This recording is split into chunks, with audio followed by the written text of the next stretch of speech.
Didirikan sebagai PT Bintaro Raya pada tanggal 25 Mei 1979, PT Jaya Real Property Tbk telah berkembang menjadi salah satu perusahaan pengembang dan manajemen properti terkemuka di Indonesia.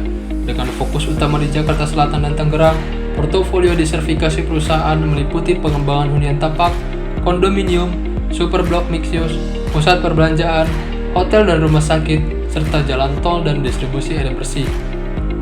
Dengan pengembangan pertama perusahaan Bintaro Jaya, PT Jaya Real Property memelopori penciptaan komunitas yang layak huni dan berkelanjutan, mengintegrasikan fungsi perumahan dan komersial dengan perencanaan ramah lingkungan dan penggunaan sumber daya yang berkelanjutan.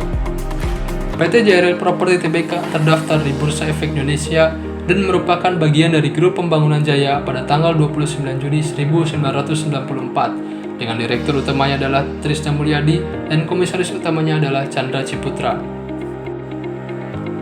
Dengan visi menjadi salah satu pengembang dan pengelola properti terbaik di Indonesia, PT Jaya Real Property Tbk berusaha mewujudkan misinya untuk mencapai pertumbuhan pendapatan di atas rata-rata pertumbuhan industri real estate dan properti di Indonesia, memberi produk dan pelayanan yang bermutu yang memuaskan konsumen, membangun sumber daya manusia yang berkualitas, dan iklim kerja yang baik untuk mencapai kinerja yang tinggi, mengoptimalkan produktivitas sumber daya yang dimiliki demi manfaat konsumen, pemegang saham, dan karyawan, peduli pada aspek sosial dan lingkungan di setiap unit usaha. Berdasarkan data laporan keuangan di video, dinyatakan bahwa aset yang dimiliki perusahaan JRPT atau Jaya Real Property Tbk di tahun 2017 sampai dengan 2021 mengalami peningkatan atau cenderung meningkat setiap tahunnya. Dan diestimasikan pada tahun 2021 perusahaan JRPT sebesar 11,75 triliun rupiah. Adapun liabilitas jika dilihat 5 tahun terakhir cenderung stabil, sedikit mengalami penurunan dan diestimasikan pada tahun 2021 sebesar 3,59 triliun rupiah. Selanjutnya untuk modal perusahaan JRPT cenderung mengalami kenaikan atau bergerak naik dari tahun ke tahun dan diestimasikan hingga akhir 2021 modal perusahaan JRPT sebesar 8,15 triliun rupiah. PT Adi Komuter Property atau ADCP adalah perusahaan yang bergerak di bidang properti, hospitality, dan support. Perusahaan ini didirikan pada tanggal 9 Maret 2018 dan mulai beroperasi secara komersial pada tahun 2018. Kantor pusat Adi Komuter Property Tbk berlokasi di Jakarta Selatan. PT Adi Komuter Property atau ADCP terdaftar di Bursa Efek Indonesia pada tanggal 23 Februari 2022. Pengembang properti berbasis transportasi massal pertama dan terbesar di Indonesia, menghadirkan hunian dengan keunggulan aksesibilitas yang mempermudah masyarakat menjalani aktivitas harian serta berkontribusi dalam menyelesaikan permasalahan perkotaan. ADCP merupakan salah satu anak usaha perusahaan milik Badan Usaha Milik Negara atau BUMN, PT Adikarya Persero Tbk.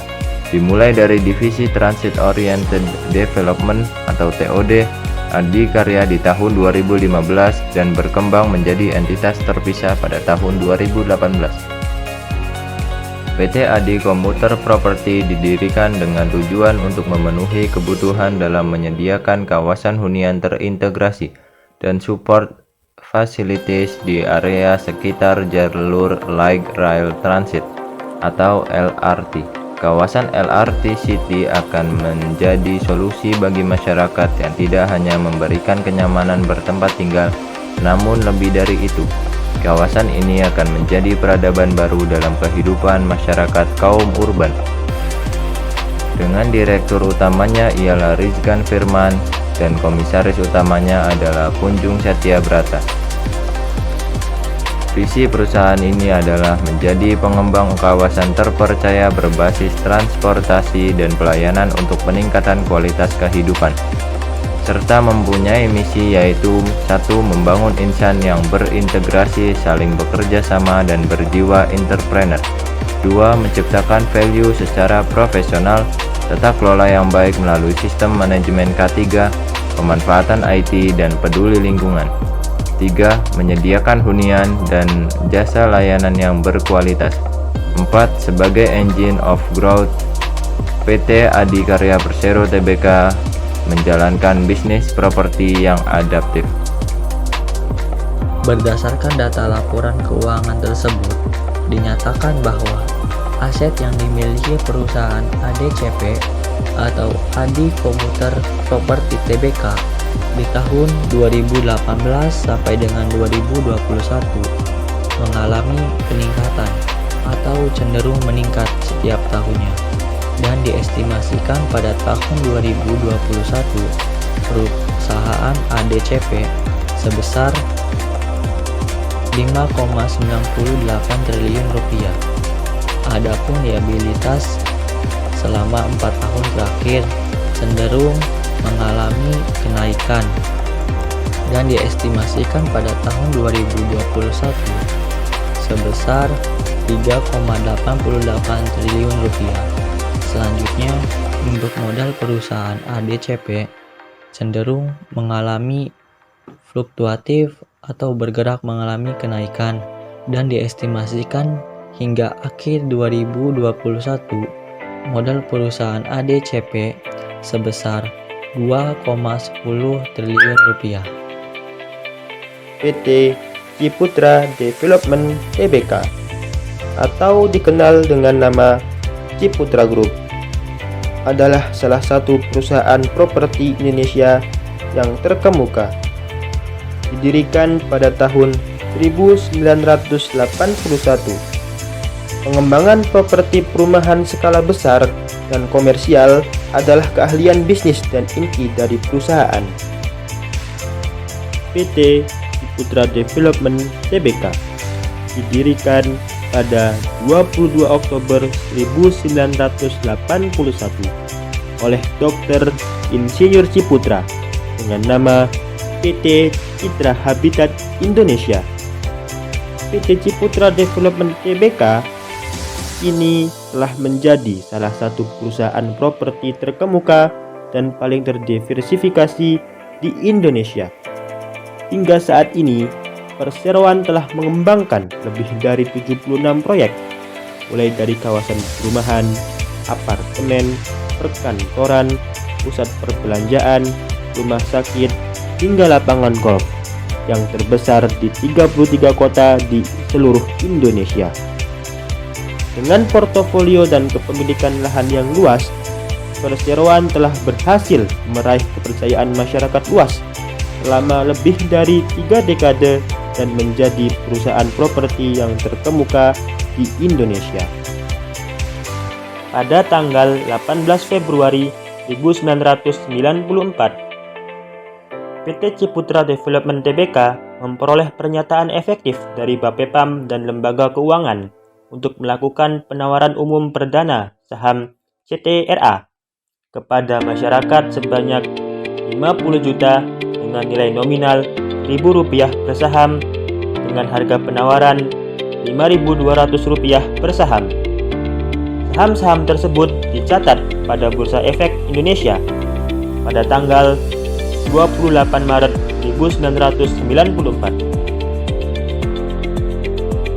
PT Ciputra Development Tbk mempunyai sebuah visi untuk mengembangkan sebuah grup bisnis properti dengan semangat yang unggul dan penuh inovasi, sehingga menciptakan nilai tambah dalam menyediakan kehidupan yang lebih baik bagi masyarakat dan memberikan kemakmuran dan kesejahteraan bagi para pemangku kepentingan. Berdasarkan data laporan keuangan di atas menyatakan bahwa aset yang dimiliki perusahaan CTRA dari tahun 2016 hingga tahun 2021 selalu mengalami peningkatan atau cenderung meningkat setiap tahunnya. Pada tahun 2016 sebesar 29,7 triliun, pada tahun 2017 31,71 triliun, pada tahun 2018 34,29 triliun, pada 2019, 36,20 triliun pada 2020, 39,26 triliun pada 2021, 40,67 triliun. Liabilitas pada CTRA juga selalu mengalami peningkatan.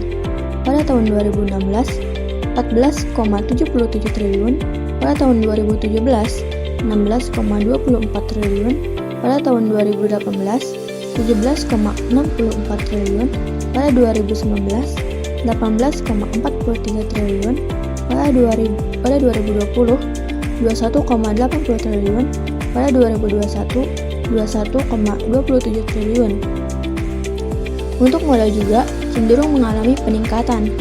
Pada tahun 2016, 14,30 triliun, pada tahun 2017, 15,45 triliun, pada tahun 2018, 16,64 triliun, pada 2019, 17,76 triliun, pada tahun 2020, 17,46 triliun, pada tahun 2021, 19,39 triliun.